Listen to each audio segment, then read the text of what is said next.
From his first day on the job, he was the Gunners' head coach. Let's pick a random moment in time, February 2025. Only 6 Premier League bosses actually held the official title of manager rather than head coach. Man City's Pep Guardiola, David Moyes of Everton, Ipswich boss Kieran McKenna, Southampton's Ivan Juric, Oliver Glasner at Crystal Palace and Leicester's Ruud van Nistelrooy were the only actual managers of their respective teams. Everyone else? That's right, head coach, including Ruben Amorim at Man United. He took over from Erik ten Hag, a man who had held the title of manager. Might come as a surprise that Amorim's appointment marked the first time ever that Man United had a head coach instead of a manager. But to understand why they made that decision, you also have to get what the difference is between a head coach and a manager. A manager's got a huge range of responsibilities. They're not just in charge of training and player lineups, they're also heavily involved in player sales and transfers. Critical stuff. But a head coach's role is far more focused on team training and performance on the pitch. So whereas Ten Hag was highly involved with decisions around transfers during his tenure, the intention was that Amorim wouldn't be, at least not on the same level. And as the sporting structure at Man United changed under Sir Jim Ratcliffe, people like Sir Dave Brailsford took charge of transfers instead. How all those roles play out in practice may be slightly different at different clubs though. On the other hand, the contracts of actual managers like Pep or Moyes had no limits on their job role and their involvement with transfers and contracts. But those guys are actually in the minority now, and it's a change that's happened pretty quickly. In 2019, there were only 6 head coaches in the Premier League, but by 2025, there were 14. A clear indication that more and more clubs are moving towards a model where the guy in charge is actually only really in charge on the pitch.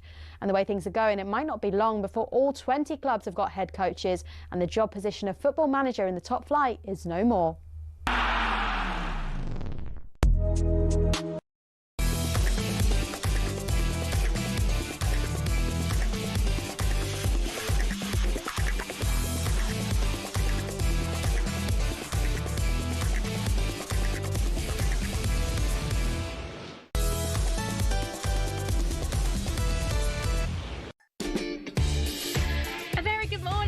This is Early Sports Breakfast here on talkSPORT with me, Olivia Buzaglo. We're, of course, building up to talkSPORT Breakfast at 6 a.m.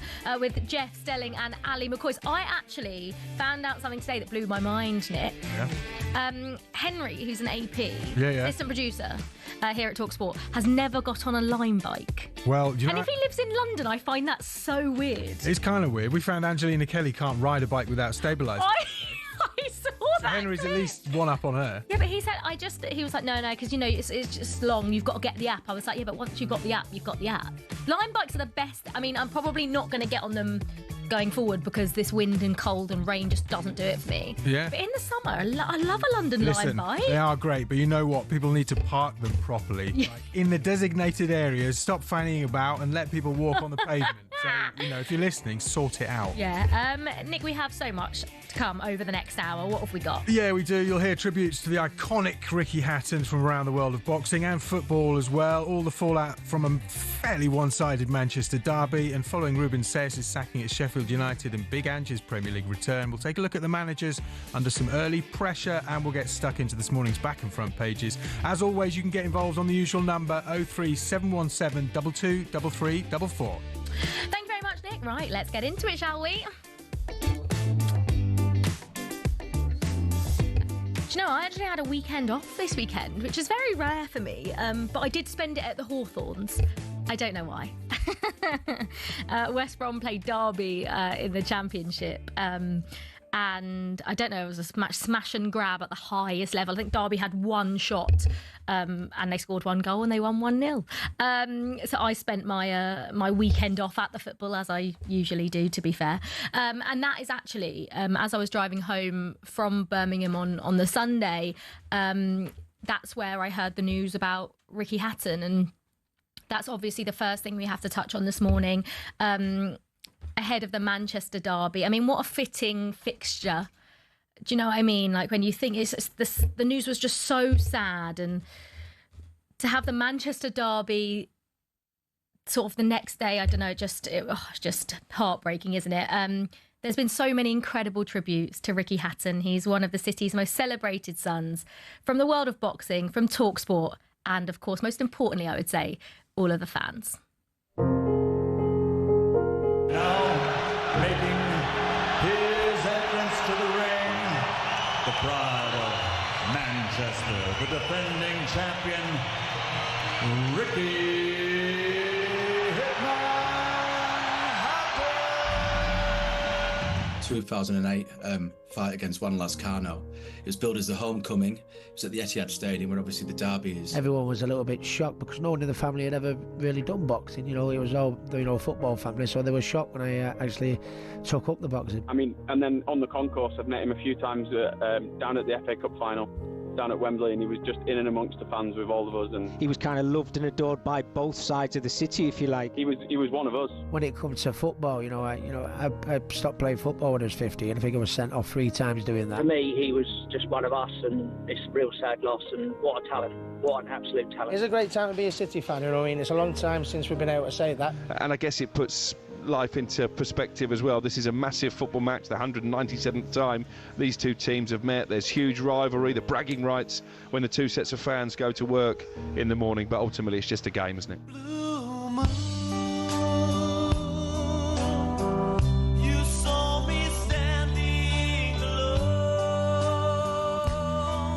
It's really hard to listen to. He was just 46, which is no age at all, and he packed 3 lifetimes into those 46 years, didn't he? And he will be sorely missed by everyone here at talkSPORT, not only for his incredible achievements for British boxing in the ring, but also the person. I think every single tribute I've heard have spoken about the person that Ricky Hatton was, the brilliant, funny and relatable character. Everyone could relate to him. He was one of us, and he came up through the amateurs to become multiple world champion at light welterweight and once at welterweight as well. And promoter Frank Warren came on talkSPORT after the news broke to reflect on Hatton's career and the talent that he had.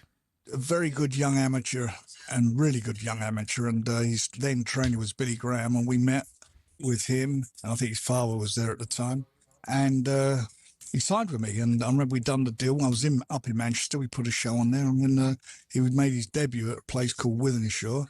I think it was in Wythenshawe, and I remember he sold 3 tickets for the show. And this is the man who took 30,000 people when he went and fought Floyd Mayweather in Vegas. That's how his popularity grew, because one, what he did in the ring, he was an exciting fighter. As I said, he beat the pound for pound #1 big underdog in Costa Zoo, and also the fact that he was such a nice bloke outside the ring. Everybody, they just loved him. He was a man of the people, Ricky. That's what he was. What you see is what you got. Yeah, man of the people, I think, is one of the best ways you could probably describe Ricky Hatton. And talkSPORT presenter and boxing expert Adi Oladipo told Charlie Baker on warm-up, despite or perhaps because of his imperfections, Ricky Hatton was such a relatable sportsman, and he really was one of us. I mean, you could relate to it, and he was open about everything as well. And he used to kind of almost take the mick out of himself. He used to come to the ring sometimes in these oversized, inflatable sort of dress-ups. And then he used to strip it off and show the abs and almost to show, look, I was like that and now I'm like this. But I think that's why you could relate to him, because you could meet him in the pub and he'd have a conversation with you. Yes, you'd have a fry-up as well. So it felt like, okay, he is me. Whereas some of these athletes you can't really relate to at all because they're nothing like us. But it felt like Ricky was part of you. Yeah. And I think that's why I think this is really hurting people today. And again, I think you mentioned his age, Charlie, only 46. Yeah. Only 46. So so much of his life in front of him. It was coaching and training people as well. So yeah, it's very, very sad news, not just from a boxing standpoint, just from a human standpoint as well, because, you can remove Ricky the boxer because that career was done. Ricky the human was fantastic. Always laughing, always joking, always had time for people. And I think that's why it's hurting.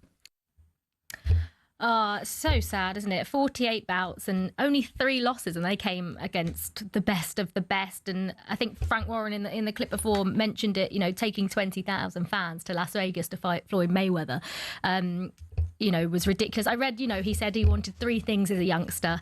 He wanted to become a world boxing champion, to support Manchester City, and to listen to Oasis. And obviously Noel and Liam carried his belts into the ring for one of his Vegas fights as well. I actually was lucky enough to meet Ricky Hatton. I actually met him fairly recently at Chris Eubank Jr. versus Conor Benn, and we were all sort of in the hotel bar afterwards. And I think one thing I noticed about him was just how he was just going around talking to everyone. No matter if you were a fan, if you worked in boxing. I'd never met him, and he took the time to just chat to me. And it just seemed like a really, really lovely Yeah, just a lovely man. And yeah, I think it's just hit everyone, hasn't it? Plenty of people were calling in yesterday to talk about Ricky Hatton, and talkSPORT's boxing experts Gareth A. Davies and Spence Oliver joined Paul Smith for a special edition of the talkSPORT Daily podcast as the boys pay tribute to Ricky the Hitman Hatton as well. And you can watch that podcast over on the talkSPORT Boxing YouTube channel, or get it from wherever you listen to your podcasts. It was very fitting, wasn't it, that it was the Manchester derby yesterday, and how Ricky Hatton would have absolutely loved that. I mean, there was a 1 minute silence ahead of the Manchester derby for him. It was a brilliant result for Manchester City. I feel like maybe a turning point for them. I mean, it was helped, though, by another bad day at the office for Manchester United. Oh, my goodness. Haaland's in again. He's raced in behind Harry Maguire, and he's slotted it beyond outside into the far corner. United gave the ball away on halfway. It was one simple pass to Haaland, and it was like Harry Maguire was riding a bicycle trying to catch a sports car. He was never getting there, and it's another unerring finish, and this is turning into a derby day demolition for Ruben Amorim. Well, I've got to say, I think along with a lot of people, I keep giving Ruben Amorim the benefit of the doubt. But his players just lose discipline. When they go a goal or 2 goals behind, they start playing as individuals. This is schoolboy stuff. Giving the ball away on the halfway line, you haven't got any defenders anywhere near Erling Haaland, who's going to outpace anybody in the Premier League. He's got acres of space. It's not even a hard ball for Bernardo Silva to play through, but he's got that much time. He can play it onto his left foot. Brilliant finish, great performance from Man City, and a super goal from Erling Haaland. But this is diabolical from Man United. Diabolical for Manchester United. I mean, Erling Haaland now has 90 Premier League goals, which is more than Didier Drogba already, and he's done it in 153 fewer games. However, come back to me, Erling, when you like to score in finals, because Didier Drogba pretty much scored in every single final that he played in, and Erling Haaland is yet to score in a final for Manchester City. I think he scored 3 goals in finals, but they all came in his early Dortmund days. But there is absolutely no doubt what a striker Erling Haaland is. I think it was Pep Guardiola got asked about Isak and Haaland, about the players they are. And I think Pep Guardiola was very clever in the way that he spoke about it, because he basically said, as a player, or he said as a striker, Erling Haaland, there's no one close to Erling Haaland, but as a player, I think it's interesting, probably guy Alexander Isak, but as a striker, I don't really think anyone comes close. He's got 11 goal involvements in Manchester derbies, taking him past Wayne Rooney's 9, and just 2 short of Ryan Giggs' record of 13. Now, City sit 8th after 4 games, got 2 wins and 2 defeats. Meanwhile, Manchester United have 4 points after 4. And get this for a stat. If you made a league table of the results since Ruben Amorim took over at Manchester United, they would be rock bottom. It doesn't count teams that have come up and teams that have gone down, just to clarify. But yeah, damning for Manchester United. And Alex Crook actually spoke to Ruben Amorim after the game. You've obviously played the same system since you came in. If results don't improve, would you consider changing that system? The system is not the problem. And you are here and you saw Manchester United playing with the different systems, most of them 4-3-3, and was more or less the same result. So again, I will try to do my best in the way I see the game. I don't see the system as you guys see the system, so I will try to do my thing. But just the last one, Bruno Fernandes in particular seemed a little bit wasted so deep in midfield. I don't agree. Because in front has Ahmad, has also Brian. You have Sesko, and then Ahmad go to the side. We could have Cunha, we could have Mason. So I don't agree with that. Oh, yeah, I think I like Ruben Amorim. I like the way he speaks, but I think something is not working, is it, at Manchester United? And I think Ruben Amorim did say, if you want to change the system, then you're going to have to change the man. But it does feel like they're going to stick with him. But yeah, I wonder how the fans are feeling. It feels like they may be starting to lose faith in him. Man United supporter Joseph called Sam Ellard and Alan Pardew on the final word last night to call for change. Amorim's got to go, in my opinion. The system Doesn't work. It may have worked in Portugal. Doesn't work here. Doesn't work at Manchester United. Doesn't play Mainu. Didn't sign a goalkeeper where we clearly needed one. Experienced goalkeeper. Should have signed Donnarumma. Midfielder, obvious. Anyone could have seen that. I'd back him. I'd bring in Eddie Howe. I think Eddie Howe would be fantastic. Could you get Eddie Howe out of Newcastle? The question, I don't know if he'd come. I'm not sure he'd leave Newcastle right now. You can forget that one. Yeah, that feels wishful thinking, Joseph. Listen, it's Manchester United. I don't think he would come now, but listen, I don't know what the answer is. Yeah, I mean, we need someone like Eddie Howe, Premier League proven manager, back to basics, knows the Premier League inside out. I mean, yeah, I do think that is wishful thinking, trying to get Eddie Howe out of Newcastle. United fans, give us a call this morning. Do you agree with Joseph? Do you want change? If so, who do you want to come in? I think Joseph's right in the fact that it is Manchester United and they will always have that pull because they are Manchester United. It doesn't really feel like it matters what's going on the pitch because at the end of the day, they're Manchester United and Eddie Howe's never going to leave Newcastle in the situation that they're in. But would you like Eddie Howe? I mean, I know a couple of ex-Man United managers are out of a job. Jose, Ole Gunnar Solskjaer, maybe both of them. Why don't they both come back and do a joint effort, maybe? Would you take Jose Mourinho back?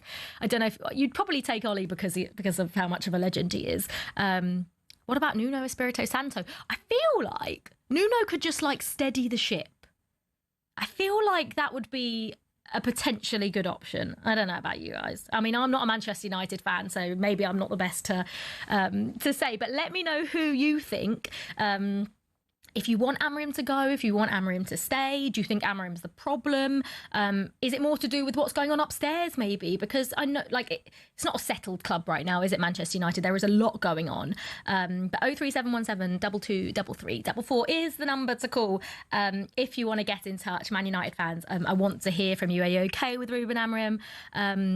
How it's going, or do you want someone new? Of course, they lost the Manchester derby 3-0 yesterday, a pretty comfortable win that was for Manchester City, and the Champions League is back this week, which is very, very exciting, and they've got a big game at home to Napoli, which means the return of Kevin De Bruyne. Just a few months after he left Manchester City, he will be coming back to the Etihad to face his former club, and that game is live for you on talkSPORT this Thursday evening. This is Early Breakfast on talkSPORT with Adrian Flux, insurance for the individual. Find out more at adrianflux.co.uk. Up next, we'll take a look at Liverpool's new Premier League record. It's getting later and later and later, and the emergence of slotty time.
morning. I'm Olivia Buzaglo and you are listening to Early Sports Breakfast with Adrian Flux. Get a tailor-made quote for your commercial vehicle. Search Adrian Flux, insurance for the individual. Jeff Stelling is back on breakfast this morning. Alongside him is Ali McCoy. Straight some of your headlines this Monday morning. Women's Super League champions Chelsea made it back-to-back wins at the start of the season with a 3-1 victory at Aston Villa. Sam Kerr came off the bench to score in her first appearance in 20 months. Elsewhere, Manchester United thrashed London City Lionesses 5-1, while Leicester were 1-0 winners at home to Liverpool, and Tottenham beat Everton 2-0. Scottish Premiership champion Celtic continued their unbeaten start with a dramatic 2-1 win at Kilmarnock. Kelechi Iheanacho scoring the deciding penalty in the 96th minute. And England picked up a record 31st consecutive Test victory as they thrashed Scotland by 40 points to 8 in the quarter-finals of Rugby Union's Women's World Cup. England will play France in the semi-finals. For more on all these stories, you can visit talksport.com. Slotty time is what we're calling it now. We've got rid of Fergie time and we're calling it Slotty time because Liverpool just keep on winning late. I mean, I suppose that is the way of champions. You play badly, you still win. I mean, late goals used to be the hallmark of Man United under Fergie, didn't they, in their period of dominance? But in the first 4 games of this Premier League season, Liverpool have won. It's just ridiculous.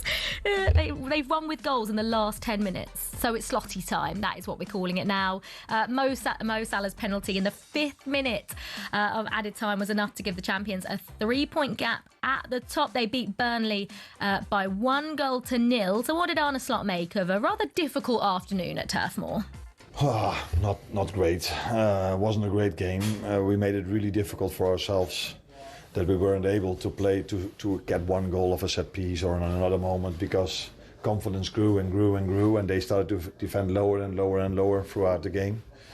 So that makes it really difficult. If at Premier League level a team plays with 11 players inside their 18-yard box, then it's not so easy to find a gap or a moment, and some teams then find that moment or that gap with a set piece.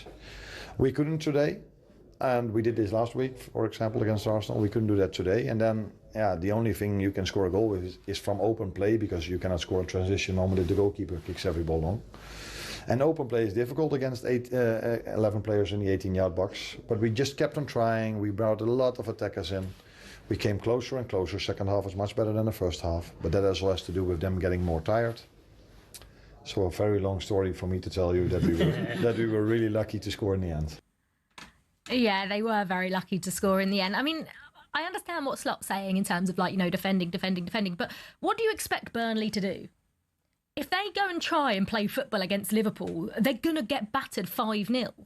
That is the only way you can try and play football against the big teams. They have to do it. And they came so close. You could see when Hannibal's face, bless him. I actually did feel a bit bad for him. It's just so stupid in that's like the second game in a row now where just like a bit of just not using your brain in the last few seconds when they'd been so good and they'd have defended so brilliantly. But obviously Liverpool got the win. It was a Mo Salah penalty. I mean, I didn't have any doubts when he stepped up, put it basically roof of the net. Classic Mo Salah. But is this sustainable from Liverpool though? I don't think it is. I mean, right now, you're looking and you're going, well, Liverpool fans won't care because they're played for, won for, top of the league, 3 points clear. So, but they can't keep doing it, I don't think. Liverpool fans, give us a call, 03717 22 33 You happy? I mean, what a stupid question. Obviously, you're happy, but is it sustainable?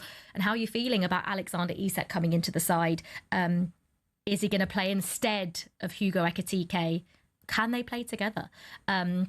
And of course, like I said earlier, the Champions League is back and Liverpool at home to Atletico Madrid. And that's live on talkSPORT this Wednesday night. Right now, time to get into some of the back pages with Adrian Flux. The back page review on talkSPORT with Adrian Flux. Insurance for the individual. Find out more at adrianflux.co.uk. Nick is back with me in the studio. Hi, Nick. I would say what's caught your eye this morning, but there is one story that is dominating the back pages, and for all, it's just so sad. It's such a sad day yesterday, wasn't it? It is. It's terribly sad. I mean, Ricky Hatton and his passing has dominated the back pages and a lot of the front pages as well, is because the genius of Ricky Hatton, not only as a boxer but also as a man, he was so relatable and he always had time for the fans. We've had so many calls over the weekend from fans about Ricky Hatton, about fans that have met him in different places, met him in a pub, met him in a casino. One guy met him in the casino in Las Vegas after he fought Floyd Mayweather, beaten up, but still went to the casino to play a bit of, to have a bit of fun after the fight, and the fans were all there singing his name. On the back of the Mirror, that's for you, Ricky. Foden dedicates Derby demolition to memory of boxing legend. There's a great picture of Ricky in his Man City kit as well. The Hitman, Haaland on the back of the Sun. So talking about Ricky and also Erling Haaland's 2 more goals in the Derby. Back of the Daily Express, Foden packs a punch. Again, linking Foden's performance to Ricky. Tributes in for Legend of the Ring on the back of the Daily Mail. There was only Ricky Hatton. That's on the back of the iPaper. And then a lovely photo, a young Ricky Hatton in black and white on the back of the Times there, staring up at the light in the ring, in the training facility where he used to work in Hyde. And really nice piece from Rick Broadbent, actually, just talking about Ricky Hatton as Britain's best loved boxer since Bruno, and really up there with Frank Bruno as a man that everyone here loved. Sometimes, Rick Broadbent writes, sometimes sports people gain enough fame and success to transcend their genre. Befitting his fighting style, Ricky Hatton went further. As a boxer and a man, Hatton never pretended to be anything he was not, never affected the flawless persona of the trash-talking superhero. What you saw was what you got. He was equally at home in a ring, in the MGM Grand, or in the back room of the Manchester Working Men's Club. Oh, I love that. And I think that's how we'll remember Ricky, not only as a world champion and representing Britain on the world stage, but also as a guy you could just have a chat to. Like I said earlier, honestly, when after the fight, I mean, coming out of, it was the Tottenham Hotspur Stadium, you just couldn't get home, and everyone was in the bar after, and there was fans there was people working, and it was just like, he just bopping around, talking to everyone. And I think, that's from listening. I actually, I found out the news listening to talkSPORT and was listening to it on my way home yesterday, and I think that was just the one thing, wasn't it, that everyone says. And I just feel like you don't get that with a lot of sportsmen these days. I think obviously boxing is a very, it's a sport that you get that more in, but I think he just set himself apart from most other boxers because sometimes you can't get close to them, and he never ever let that happen, regardless of how successful he was, the world titles he won. And I think, he's just one of the best, and it's just such a sad. Absolutely. And all of us here at talkSPORT send our best wishes and condolences to his family and friends as well. Moving on to, very quickly, Ryder Cup story. This is a great one. Ahead of the New York Ryder Cup, Europe's players have basically taking abuse on VR headsets to get them ready for Bethpage Black. Luke Donald, European captain, said he's warned his players what to expect. Rory McIlroy let the cat out of the bag with this story at Wentworth over the weekend. And according to McIlroy, it says the VR headsets can be installed with any insult that might be deemed useful. You can get them to say whatever you want, said McIlroy. They can go as close to the bone as you like. He said he told them to turn it up because he needs to develop a thick skin. I wonder, so is it up to them, what they type in? How does it work? Are you typing in your own insults that you think people are going to say to you? I imagine they've got a lot of pre-recorded things from previous tournaments, but also they can load things up, and I imagine they can also create new ones. So I would love to know what they're listening to. I would love to just put on one of those VR headsets. And... We know what they're saying to Rory. You're going to choke again, McIlroy. But I mean, that's brilliant. Europe looking very settled, I think, ahead of this. This is, the most settled team we've had. So kicks off Friday the 26th, and come on, Europe. First away win since, 2012? Miracle of the Day? I saw a picture of they strapped up the trophy on the way to America. Can't wait. Right, thank you, Nick. Cheers. That was a look at today's back pages with Adrian Flux. The Back Page Review on talkSPORT with Adrian Flux. Insurance for the individual. Find out more at adrianflux.co.uk. Right, this is Early Breakfast on talkSPORT. I'm Olivia Buzaglo. Up next, you will hear Alex Crooks' extraordinary rant at Sir Jim Ratcliffe's Manchester United.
let's be honest, we've all found ourselves raging at a referee's decision at some stage. Something like this? That is an absolutely shocking decision. They've got a case in that it was a bad decision. It's such a poor decision. Yeah, I think he's just made a bad decision in that instance. But what does it take to get to the very top level of football refereeing? You can apply to become a referee through your local county FA from as soon as your 14th birthday. After spending several hours either in the classroom or on the pitch, they'll grant you level 7 status, which allows you to officiate amateur games. Then you'll work your way through the ranks of amateur football, not reaching the National League until level 2. It's a long process, bearing in mind every level from 7 upwards takes an average of a year. Also, there's no specific number of games you have to ref or hours you have to log before moving on up. You simply just have to be good enough. Once you're level 2 and have enough experience at a National League level, you can apply to the EFL to become a level 1 referee. Then it's on you to get enough experience to climb through the ranks and eventually become a Premier League referee. In total, there are 37,000 registered referees across England, but the PGMOL has only deemed 21 good enough to officiate games in the top flight. So if you want to make it to the top, there's less than a 1 in 1,000 chance of doing it, and it'll take you a decade to get there.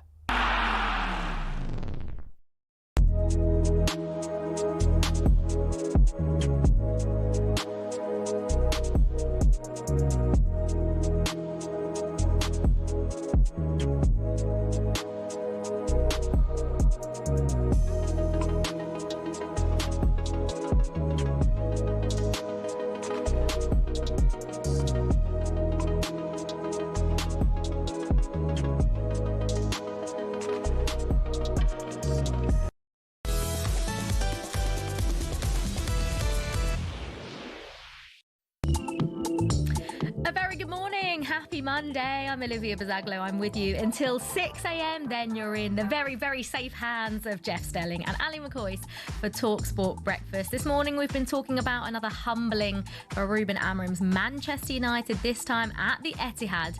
And our chief football correspondent and Man United fan Alex Crook has a few questions for the man upstairs. And you mentioned Sir Jim Ratcliffe. I'm in danger of ranting here. But tell me one positive thing that Sir Jim Ratcliffe has brought to this football club. He made a complete mess with the Eric Ten Hag situation, gave him an extended contract, then fired him. He told us Dan Ashworth was the best in class when he came in as director of football, then he fired him. He's got Ruben Amorim. He's allowed him to dismantle the squad, take away part of the heritage and the DNA of Manchester United when it comes to young players who come from the academy. And they're still not winning football matches. That's before you get into the redundancies and the fact morale at Old Trafford amongst the staff has never been so low. There's a whole show on this, honestly. A whole show on it. Manchester United fans, give us a call, 03717 223344. How are you feeling? Are you as angry? I don't know why I'm laughing. Are you as angry as Alex Crook?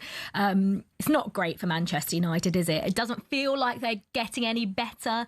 It doesn't feel like they've improved since Ruben Amorim's come. I really like Ruben Amorim. I do really like him. But when you watch Manchester United, apart from the odd performance where they do seem to turn up, just seems all a bit samey. But where does the blame lie for you guys? Is it the manager? Is it the players? Is it Sir Jim Ratcliffe? Is it upstairs? Let us know what you think. This is Early Sports Breakfast with Adrian Flux, the cover you need at a price you'll love with What Band's Insurer of the Year 2021. You can find out more at adrianflux.co.uk. Right now, let's talk athletics, shall we? Because Michael Waddock, talkSPORT's athletic correspondent, is joining us on the show to talk about the World Championships currently taking place in Japan. Morning, Michael. Good morning to you, Olivia. Just first of all, some bad news overnight for British pole vaulter Molly Caudry. Can you tell us more? What's happened? Yeah, well, Molly Caudry came into these World Championships, of course, a huge medal hope. A lot of people were talking about Molly Caudry's opportunity to get on the podium in Tokyo. She came in world ranked number 4. She's jumped 4.85 meters this year. So that's the same as Katie Moon, the Olympic and the world champion. Only one pole vaulter had gone higher than her this season. But she was just doing her warm-ups, the kind of warm-up that she would do ahead of every competition, where she was just working out the length of the run-up, if you like, into the jump. And she's turned her ankle. And about 20 minutes before competition was due to start, it just looked really bad for Molly Caudry. She slumped on the mat. She was in tears. She was taken away from the stadium in a wheelchair. We then got confirmation from British Athletics that she was not going to be fit to compete. She has been posting on social media in the last half an hour or so. She's posted some pictures of some treatment she's getting on the ankle. She's posted some pictures of herself in that wheelchair. It doesn't look like a serious injury, but it was obviously bad enough that meant that she couldn't take part in qualification. And the backstory to that, very briefly, of course, is she failed to qualify in Paris last year at the Olympics as well. She went into that competition with really big high hopes, having become the world indoor champion in Glasgow early in 2024. So this is 2 major global championships in a row now where Molly Caudry has not achieved what she would have hoped. Oh, it's gutting. Really, really gutting for Molly. Okay, tell us about this Jamaican sprint idol, the new world champion at 100 metres. I mean, what a name, by the way, Oblique Seville. And it is the first gold for Jamaica since, of course, the great man Usain Bolt, who was watching along. Yeah, Usain Bolt is there. He's part of the Legends lineup at the World Athletics Championships because they're promoting this new Ultimate Championships, which is coming to Budapest next year. Oblique Seville will be a new name, I think, to many people who follow, if you like, sort of a now and again, an occasional athletics fan, but not someone, I think, in the world of track and field that has come as a complete surprise winning this gold medal. He actually did beat Noah Lyles in the semi-finals at the Olympics a year ago, but then he went into that Olympic final in 2024 in Paris with a bit of an injury, so he finished 8th there. But he finished 4th in the 2022 World Championships in Oregon and the 2023 World Championships in Budapest as well. So he's been there or thereabouts. He's a slight figure. I mean, if you think about the physicality of the likes of Lyles or Usain Bolt, as you mentioned there, Oblique Seville's only 5'7". He actually won the London Diamond League event as well in the build-up to this one. He ran 9.86 there. He beat Letsili Tobogo, beat Noah Lyles, and now a new personal best time of 9.77 seconds, winning that gold medal and leading Jamaica to a 1-2 in the men's 100 metres. Yeah, I love that. I saw Usain Bolt cheering on as he was watching them get that. And what about the Brits then, Michael? How are they getting on? Have we got any medal chances coming up? Well, it's been a bit of a disappointing overnight. Of course, Molly Caudry has been the big news, as we've already discussed. Emile Carrès, who finished 4th at the Olympic Games a year ago, was hopeful in the marathon, but did not finish that. Very hot and humid conditions in Tokyo, unfortunately, as well. The Briton in the hammer throw, that was Jake Norris, didn't get through to the final. And Lena Nielsen, who was on the verge of reaching the Olympic final a year ago, and she hit the last hurdle in the semi-final. She's not even qualified for the semi-final. So Emily Noonan has gone through to those semi-finals in the women's 400 metres hurdles.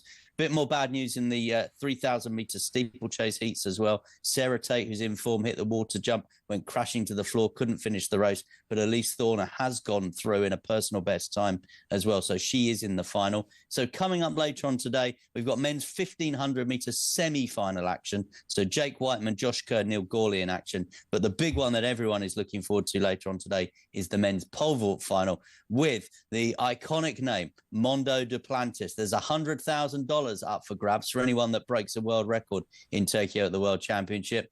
I would suggest that Mondo Duplantis might be doing that in the next few hours. Michael, thank you so much for coming on. Great to speak to you. Thank you very much. Right, some of the headlines you're waking up to this Monday morning ahead of this Winter Ashes. England head coach Brendan McCullum's confirmed Shoaib Bashir will be the #1 spinner with the squad more or less decided. McCullum said it's an easy squad to pick and settled ahead of a selection meeting this week. A huge match in the county championship title race gets underway today as leaders Surrey host second place Nottinghamshire at the Oval. The hosts have a 1-point advantage at the top of Division 1 going into the penultimate round of fixtures. And there are 4 race meetings today. They run at Brighton, Kempton, Thirsk and Worcester. For more on all the day's biggest stories, you can visit our website, talksport.com. Time now for the front pages with Nick.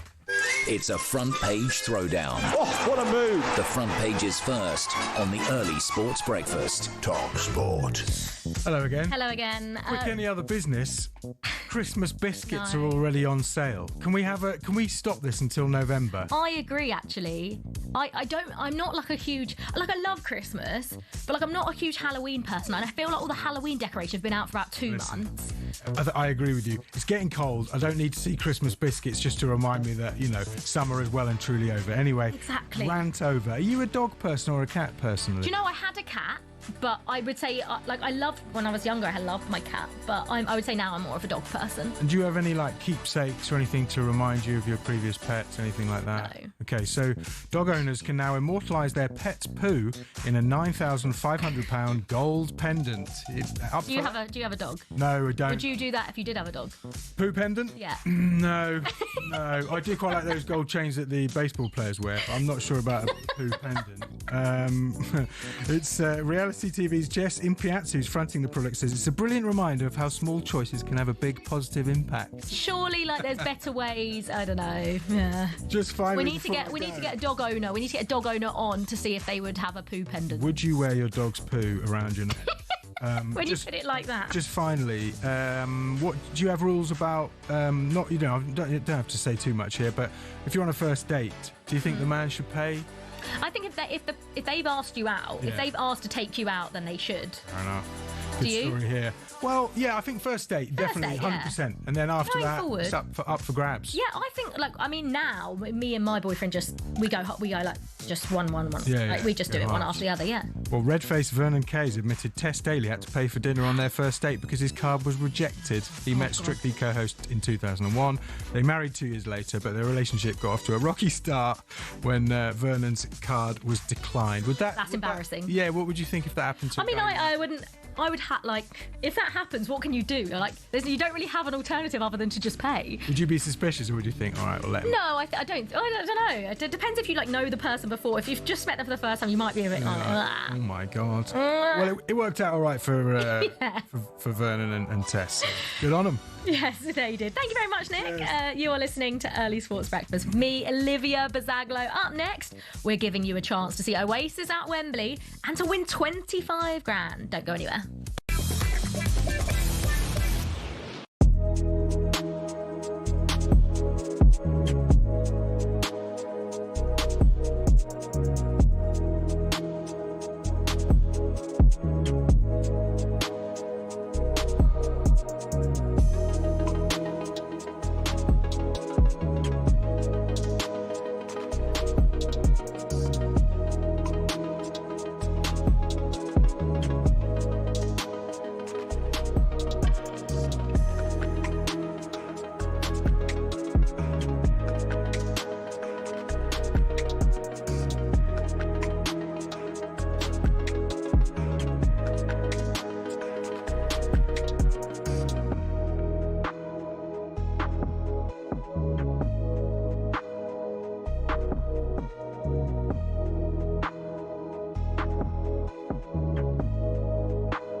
Olivia Buzaglo, and this is the Early Sports Breakfast on talkSPORT. The countdown is on. This is your chance to win £25,000 and tickets to see Oasis at Wembley on Saturday, the 27th of September 2025. Now, this Friday, we're calling 2 lucky listeners on air who'll go head-to-head for the cash. Both will get tickets, but only one will walk away with 25 grand. Listen up.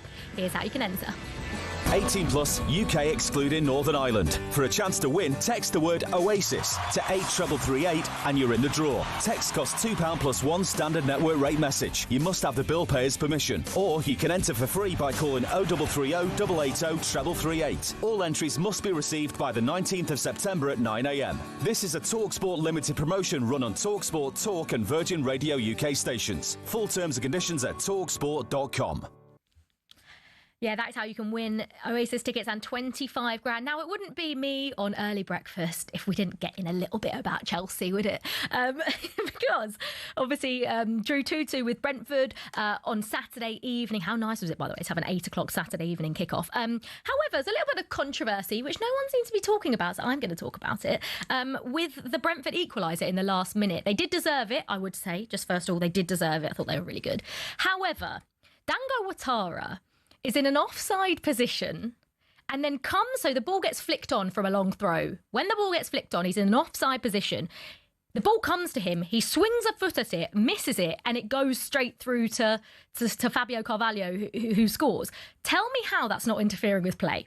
Please. So I got this message from someone that works at the PGMOL, and they said, obviously, he's in an offside position. However, the on-field judgment was no offside offence as he had no clear impact, apart from the fact he was right in front of Reece James, who was probably going to try and clear it. Said it's subjective and VAR is not in place to forensically re-referee. And I think that's one thing we were saying. We don't want them to re-referee, so I sort of understand it from that perspective. VAR followed the principle that there's no clear evidence of impact from the readily available footage. Of course, if Dango touches the ball, it's totally different. But you don't have to touch the ball to be interfering with play. He quite clearly swings a foot at the ball, affects Reece James, and the goal was given. But I'm just saying, I'm just bringing it to light because no one seems to be talking about it. But obviously, last weekend when the Fulham goal happened, we couldn't stop talking about it. So just putting that one out there. Anyway, moving on. Today we're expecting Chris Wilder to be confirmed as the new Sheffield United boss. It'll be his third spell at the club after he was sacked in June. Then Ruben Selles is the first EFL manager to be sacked this season. They lost 6 on the spin, bottom of the championship. But there are a few other managers with the spotlight shining brightly in their directions at the moment for the wrong reasons. One is Ruben Amorim. We heard Alex Crook lay into Sir Jim Ratcliffe earlier, and Man United fan Jill called the final word yesterday. For the first time, I'm questioning Amorim. I know you said he needs some backup, but Jason Wilcox, what's he doing? What is he doing as a technical director? Is he not telling Amorim this is not working? You've got to be able to adjust. It's not working. Honestly, I'm so depressed and so mad watching that today. Yeah. Because it's just not good enough, you know? Meanwhile, West Ham have now lost 3 out of 4. They have the league's leakiest defence. They've conceded 3 goals already. They lost 3-0 as well in a London derby to Spurs. So I suppose Graham Potter under a little bit of pressure. But up in Scotland, how about this? Rangers are 10th. They're 10th. They haven't won a game. They've drawn 4, lost 1. Russell Martin's team this time lost at home to Hearts. But he remains defiant. They're entitled to their opinion. So I can't come out here and criticise that. And fans are always entitled to their opinion. I don't think many of them wanted me here in the first place, so... Will you resign? No. Well, he won't resign. OK, straight up from Russell Martin, but Mal, the Rangers fan, doesn't think Martin will be there much longer. Absolutely horrendous. I'm going to give you an exclusive as well, guys. I hope you are both ready for my exclusive. Go on. Russell Martin needs to leave. This is the exclusive. Jason, is he going to get a note? I thought he was giving the job to Candy then. Yeah, what do you want? You want me to come up there? Hold on. It's who we are, mate. Yeah.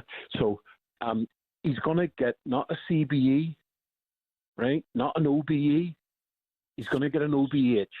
He's going to be out before Halloween. There's your exclusive, guys. And I'm telling you right now, it's absolutely diabolical for a team like Rangers to have someone who is managing them with no leadership, with no talent, with no vision, and there's too many players playing individually. Again, it was absolutely disgusting today, Jason.